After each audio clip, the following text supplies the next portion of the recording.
Adam here with Brooksaw Antiques. Today we have this 1928 Royal Portable Vintage Typewriter. I'm going to show you how to use the functions and make sure they all work. Absolutely beautiful glossy black paint. And this was the first portable that Royal made.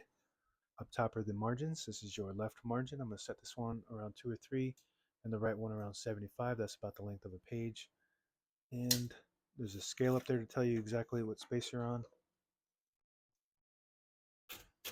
And this is the paper bale that sits on top. It's got 2 adjustable rollers.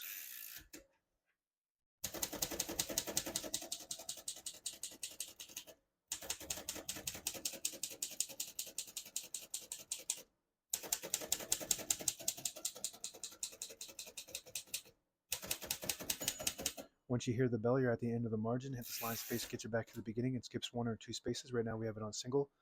But if you want double, you just flip that switch forward. It skips 2. We're going to keep that on single for now and finish typing. As you can see, all the keys type nice and none of them skip or stick. I'll type a sentence in red on the next line. A switch from black to red. There's a switch on the right side here. Flip that to the left, it prints the bottom portion of the ribbon. When you have it in the middle, it prints the top portion of the ribbon, which is black. If you move this lever out of the way and move it all the way to the right, it prints no ink at all. It just leaves a stencil for copying purposes. We're going to move that all the way over to the left to print red.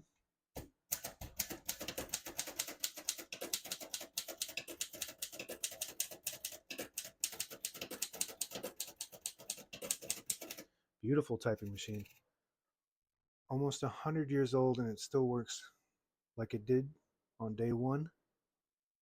Beautiful print. All the print is lined and looks really good.